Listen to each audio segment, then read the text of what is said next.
இன்னைக்கு நடந்த மேட்ச்ல எஸ்ஆர்ஹெச் அணி 33 ரன் வித்தியாசத்தில் வந்து ஒரு அருமையான ஒரு வெற்றியை பதிவு பண்ணியிருக்காங்க. ப்ளஸ் வந்து இன்னைக்கு அவங்களோட அதிரடி ஆட்டக்காரர்கள் வேற லெவலாக பேட்டிங் ஆடினாங்க. அதனால 20 ஓவருக்கு 235 ரன் அடிக்க முடிஞ்சுது. ப்ளஸ் அதுக்கப்புறம் ஆட ஆரம்பித்த பஞ்சாப் கிங்ஸால் வந்து பார்த்தீங்கன்னா அவங்களுக்கு ஓப்பனிங்லேயே பெரிய சொதப்பல். அவங்களோட அதிரடி ஆட்டக்காரர்கள் இன்னைக்கு பெரிய சொதப்பல் அப்படிங்கிறனால இருந்ததுனால பார்த்தீங்கன்னா அவங்களால பெரிய அளவு ரன்ஸுங்கிறது அடிக்க முடியல.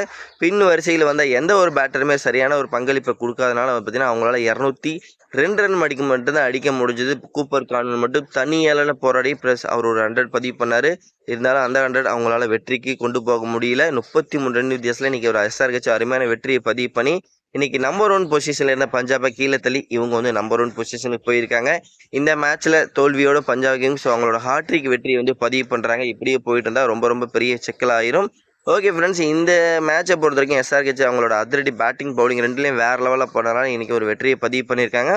இந்த வீடியோ உங்களுக்கு பிடிச்சிருக்குன்னு நினைக்கிறேன். பிடிச்சிருந்தா லைக் பண்ணி ஷேர் பண்ணி உங்கள் சப்போர்ட்டையும் ஆதரவையும் கொடுங்க. மறக்காமல் நம்மளோட இன்னொரு சேனல் சுருட்ட ரகலை அப்படிங்கிற ஒரு சேனல் நம்ம வந்து வச்சுருக்கிறோம். ப்ளஸ் அதையும் கொஞ்சம் சப்போர்ட் பண்ணுங்கள். உங்களுக்கு சப்போர்ட் பண்ணுங்கள். மறக்காமல் சப்போர்ட் பண்ணுங்கள். நம்ம வந்து நெக்ஸ்ட் வீடியோ பண்ணலாமா ஃப்ரெண்ட்ஸ்?